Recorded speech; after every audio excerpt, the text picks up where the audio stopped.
మన ముకుంద జ్యువెలర్స్ కొత్త బ్రాండ్ పూర్వి అందమైన 18 గ్రామ్స్ బంగారు ఆభరణాలు దుబాటు ధరల్లో వివరాలకు సంప్రదించండి.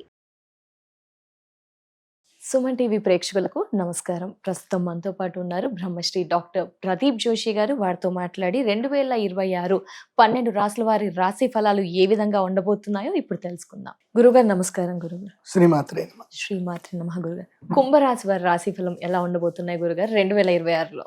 డిసెంబర్ 5వ తారీఖు 2025 రోజున ఆ రోజుకి గ్రహస్థితి ఏముంది, డిసెంబర్ 6వ తారీఖు లెక్క వేసుకుందాం. ఆ రోజు గ్రహస్థితి ఏదైతే ఉందో ఆ గ్రహస్థితిలో ఉండేటువంటి మేజర్ 4 గ్రహాలు జూన్ 3వ తారీఖు వరకు ఆ గ్రహాలన్నీ కూడా అలాగే ఉంటాయి, ఏ మార్పు ఉంటుంది. జూన్ 3. సో ఫస్ట్ మిథున రాశిలో గురుగ్రహం ఉంటాడు, మీన రాశిలో శనిగ్రహం ఉంటాడు, శతభిష నక్షత్రంలో కుంభరాశిలో రాహుగ్రహం ఉంటాడు, సింహ రాశిలో కేతుగ్రహం ఉంటాడు. ఈ 4 గ్రహాలు 2026 మొత్తం కూడా ఇట్లాగే ఉంటాయి. ఒక్క గురుగ్రహము జూన్ 3వ తారీఖు తర్వాత గురువు కర్కాటక రాశి లోపలికి ఎంటర్ అవుతాడు జూన్ 3 తర్వాత. కాబట్టి ఇప్పుడు నేను చెప్పే రాశి ఫలాలు ఏంటంటే 2026 డిసెంబర్ 5వ తారీఖు 2025 నుంచి మొదలయ్యి జూన్ 3వ తారీఖు 2026 వరకు ఈ రాశి ఫలాలు వర్తిస్తాయి. గుర్తుపెట్టుకోండి. మళ్ళీ జూన్ 3వ తారీఖు తర్వాత మళ్ళీ మొత్తం స్ట్రాటజీ మారుతుంది. మళ్ళీ అప్పుడు ఇంకొక రాశి ఫలాలు చేస్తాను. అప్పుడు అది కూడా 2026, కాకపోతే హాఫ్ ఆఫ్ ద 2026 ఒక వేరియేషన్ ఉంటుంది, మళ్ళీ 2026 హాఫ్ ఆఫ్ ద వేరియేషన్ వేరే ఉంటుంది. అప్పటి వరకు ఇప్పుడు స్టార్ట్ అయిపోతుంది, ఇవే రాశి ఫలాలు మారుతాయి. సో ఇది బాగా గుర్తుపెట్టుకొని మీ జన్మ నక్షత్రం ఏందో తెలుసుకొని ఇక మీరు 2026 రాశి ఫలాలు చూడండి. 2026 సంవత్సరం కుంభరాశి. కుంభరాశి వాళ్ళు ఎలా ఉంటుంది అంటే ముందు చూస్తే నుయ్యి వెనుక చూస్తే గొయ్యి అన్నట్టు, ఏది చెప్పుకోలేరు, ఎటు పోలేరు అన్నట్టుగా పరిస్థితులు ఉంటాయి అన్నమాట. సో కుంభరాశి వాళ్ళకి ఏలినాటి శని వదలపోబోతున్నాడు, అంటే ఇంకా వదలబోతున్నాడు అంటే చిట్ట చివరి స్థాయికి వచ్చింది. వదలబోవడము అంటే అట్లా వదిలిపెట్టడు, మొత్తం దులిపేస్తాడు కంప్లీట్ గా. శని ఎప్పుడైనా శని మహారాజు వచ్చాడు అంటే మొదలు బాగా గుర్తుపెట్టుకోవాలి. దీంట్లో మీన రాశి కూడా ఇంక్లూడ్ చేసుకోండి, మళ్ళీ శని కూడా చెప్పను కాబట్టి. సో ఇది ఇంక్లూడెడ్ ఫర్ కుంభరాశి మీన రాశి రెండు ఇంక్లూడెడ్ అనుకోండి, అంటే శని విషయంలో చెప్తే. శనిగ్రహము ఎప్పుడైతే ఎంటర్ అవుతాడో అంటే తమ యొక్క వెనక ద్వాదశ రాశి లోపలికి ఎంటర్ అవుతాడు, అప్పుడు ఏం చేస్తాడు, కోపం తెప్పిస్తాడు, ఇది చేపిస్తాడు, రిలేషన్షిప్స్ అని కొడతాడు, మొత్తం అంతా తీసుకెళ్లి దిక్కుమాల ఇన్వెస్ట్మెంట్ చేపిస్తాడు, తర్వాత పేదోడిని వేస్తాడు, ఆ తర్వాత బుద్ధిమంతుడిని వేస్తాడు. సో ఈ కుంభరాశి వాళ్ళకి ఏంటంటే బుద్ధిమంతులుగా మారే సమయం. ఇఫ్ దే యాక్సెప్ట్ ఇట్, వాళ్ళు దాన్ని యాక్సెప్ట్ చేస్తేనే. See acceptance is the life. ఇప్పుడు ఏదైనా జరిగింది తను యాక్సెప్ట్ చేయాలి, అట్లా జరిగేది కాదు. వాడి వల్ల జరిగింది, వీడి వల్ల జరిగింది, నా వల్ల జరిగింది అని నిందిస్తూ కూర్చున్నావు అనుకో, అది యాక్సెప్టెన్స్ కాదు. ఇంకా అంటే నువ్వు ఇంకా జీవితంలో అక్కడనే ఉండిపోతావు. ఏదైనా ఒక నష్టం జరిగింది, దాన్ని నువ్వు యాక్సెప్ట్ చెయ్యి. ఎస్, నష్టం జరిగింది, పోయింది, పోతే పోయింది, ఇంకా నేను సాధిస్తాను, ఇది యాక్సెప్టెన్స్. ఎందుకు పోయింది, నేను దాన్ని పోనివ్వను, నేను దాన్ని పట్టుకుంటా, దీన్ని వదిలిపెట్టను అని అనుకున్నావు అనుకో, నువ్వు అటే ఉంటావు, ముందుకెళ్ళవు. ముందు వచ్చే యోగాలు ఏవి కూడా రావు. కాబట్టి కుంభరాశి వారికి ఇది రియలైజేషన్ టైం ఇది. కాబట్టి రియలైజేషన్ టైం కాబట్టి you realise, only you realise, don't react. And actions, ఏం జరిగినా రియాక్ట్ అవ్వకూడదు, ఇట్లాగే కూర్చోవాలి. ఏం జరిగినా ఇట్లాగే కూర్చోవాలి. అవునా, మంచిది, శుభం, అంతే, ఇంతే అనాలి తప్ప దేనికి రియాక్ట్ అవ్వకూడదు. రియాక్ట్ అయ్యావా మళ్ళీ పాస్ట్ లోకి వెళ్ళిపోతావు.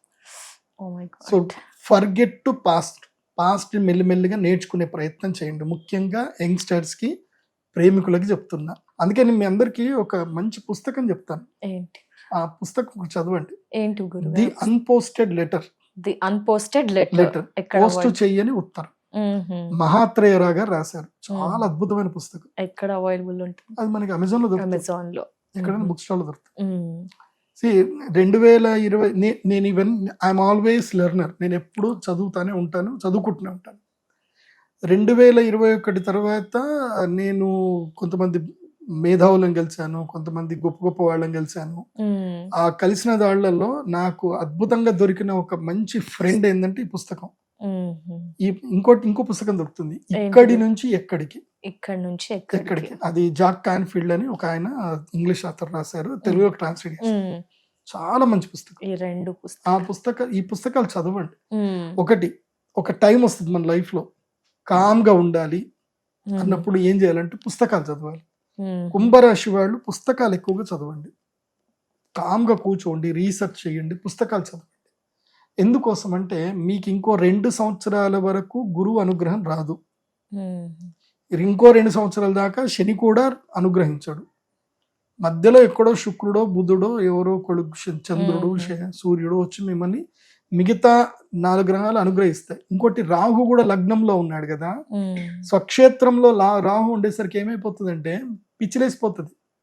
ఒక రకమైన నెగిటివ్, ఒక రకమైన ఉదాసీనత.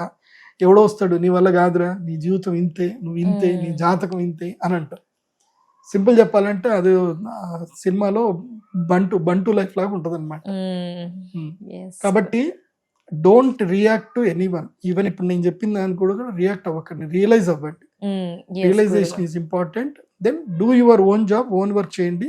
కొత్త పనులు చేయకూడదు, రిస్క్లు ఏవి తీసుకోకండి. రిస్క్లు తీసుకుంటే లైఫ్ టైం ఫాల్ డౌన్ ఉంటుంది. ఎవరికి కుంభరాశికి లైఫ్ టైం ఫాల్ డౌన్ ఉంటుంది. So don't take any risk, don't trade. Even stock market trading లో, ఆప్షన్స్ ట్రేడింగ్ లో జోలికి వెళ్ళకండి. అండ్ ఇంకోళ్ళ డబ్బులతోటి అస్సలు ఏ గేమ్ లో ఆడకండి. నీ డబ్బులతో నువ్వేమో కానీ ఇంకోళ్ళ డబ్బులతో ఏం చేయకండి. నీ డబ్బులు పోయినా నువ్వు ఏడ్చి పక్కన పడుకోవచ్చు, కానీ ఇంకో డబ్బులు పోతే అది ఒక పెద్ద రకమైన అది. కాబట్టి ఒక్క పాజిటివ్నెస్ అయితే నాకు పెద్దగా కనిపించట్లేదు. బట్ ఒకటి జూన్ 3 తర్వాత కొంచెం పాజిటివ్ వైబ్స్ వస్తాయి. మీరు ధనత్రయోదశి వరకు అయితే వెయిట్ చేయండి. నెక్స్ట్ దీపావళి వరకు వెయిట్ చేయండి. దీపావళి నుంచి మీకు లక్ స్టార్ట్ అవుతుంది. కుంభరాశి వాళ్ళకి దీపావళి నుంచి కొంచెం లక్ టైం స్టార్ట్ అవుతుంది. సింహరాశి లోపలికి అలా గురువు అలా వచ్చి ఇలా వెళ్ళిపోతాడు, అప్పుడు బాగుంటుంది. మరి ఏమైనా పరిహారాలు తెలియజేస్తారా గురుగారు? వీళ్ళకి నేను చెప్పేది మయూరమాల వేసుకోమని చెప్తా. కుంభరాశి వాళ్ళు మయూరమాల వేసుకోండి. ఏడుకొండలవాడ వెంకటరమణ గోవింద గోవింద కలియుగ ప్రత్యక్ష దైవం శ్రీ వెంకటేశ్వర స్వామి దర్శనం చేసుకోండి. వీళ్ళకు ఒక చిన్న టిప్ ఇస్తా. కుంభరాశి వాళ్ళకి అందరు వెంకటేశ్వర స్వామి దర్శనం చేసుకొని వచ్చేస్తారు, కానీ మీరు అలా చేయకండి. వెంకటేశ్వర స్వామి వారి దేవస్థానము మహాప్రాకారము చుట్టూ రాత్రి 12 గంటల నుంచి తెల్లవారుజామున 3 గంటల మధ్యలో ఆ మహాప్రాకారం చుట్టూ ఎంటీ, ఎవ్వరూ ఉండరు, ఖాళీ ఉంటుంది. ఆ టైంలో వెళ్ళి నీకు వీలైనన్ని ప్రదక్షిణలు చేయి. ప్రదక్షిణలు మెయిన్ గా చేయాల్సింది 5 అయితే చాలు, ఇంకెక్కువ చేయగలిగితే నీ ఇష్టం. 7 కొండల వాడికి 7 ప్రదక్షిణలు అయితే పక్కా చేయు, తర్వాత నీ ఇష్టం.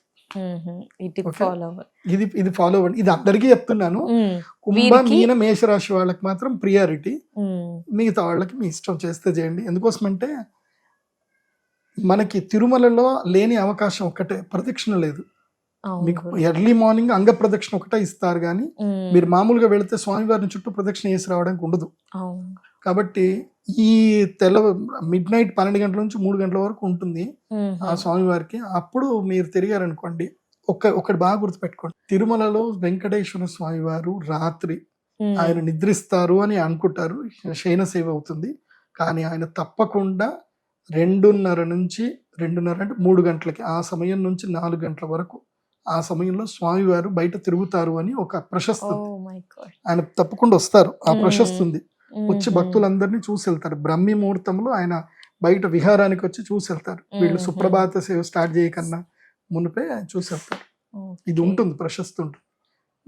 నేను అందుకే బిలీవ్ ఇట్. అందుకే నేను చదువుకునే రోజుల్లో మాకు స్వామివారిని ఎప్పుడు చూడాలనుకున్నా టక్కని పోయేది, 200 రూపాయల టికెట్ తీసుకునేది, అంగ ప్రదక్షిణ చేసేది. నేను ఎన్నిసార్లు అంగ ప్రదక్షిణ చేశానో నాకే గుర్తులేదు. చాలా సార్లు అంగ ప్రదక్షిణకి వెళ్ళాం. అప్పట్లో ఉంటుండే అంగ ప్రదక్షిణ ఇట్లా ఫటాఫట్ అయిపోతుండే. రాత్రి టికెట్ తీసుకోవాలి, వెయిట్ చేయాలి. రాత్రి 8 గంటలకి టికెట్ ఇస్తుండే, 8 నుంచి 10 గంటల లోపల టికెట్లు ఇస్తుండే. లైన్లో నుంచి 200 టికెట్ తీసుకొని పుష్కరంలో వెళ్ళి అక్కడే కూర్చొని స్వామివారికి రాత్రంతా ప్రదక్షిణ చేసుకొని ముచ్చట్లు పెట్టుకొని కరెక్ట్గా 3:30, 4, 3 అయింది అంటే పోయి పుష్కరంలో స్నానం చేసి పరిగెత్తుకుంటూ వెళ్ళిపోయి వైకుంఠ ద్వారం అక్కడికి వెళ్ళిపోయి పరిగెత్తుకుంటూ వెళ్ళిపోవడమే. అంగ ప్రదక్షిణ చేస్తే నిజంగా వెంకటేశ్వర స్వామి వారికి అంగ ప్రదక్షిణ చేస్తే ఇంక మీకు మిమ్మల్ని ఆయన చూసుకుంటాడు. పక్కన చంటి బిడ్డని ఎట్లాగైతే ఒళ్ళో పెట్టుకొని చూసుకుంటారో ఆయన అట్లా చూసుకుంటాడు. అంగ ప్రదక్షిణ చాలా బెనిఫిట్, చాలా బెనిఫిట్ తిరుమల. అది చేయండి. ఏలినాటి చిన్న ఉన్న వాళ్ళందరికీ చెప్తాను, మీ శరీరాన్ని స్వామివారికి అక్కడ అంగ ప్రదక్షిణతో అర్పించండి. ఇంకా ఆ శరీరం జోలికి ఆయన రాడిగా, ఎవరు శని రాడిగా టచ్ చేయడు, వాళ్ళ అంగ ప్రదక్షిణ చేసి స్వామికి సేవ్ అయిపోయిండు అని చెప్పి. అది సో మీన రాశి వాళ్ళు, కుంభరాశి వాళ్ళకి ఇవి ఆల్మోస్ట్ ఈ రాశి ఫలాలు వర్తిస్తాయి. మీన రాశి వాళ్ళకి ఇంకొన్ని యాడ్ అని ఉంటాయి, అవి కూడా చెప్తాను, అది కూడా చూడండి. ధన్యవాదాలు గురువు గారు. నమస్కారం. శ్రీమాత.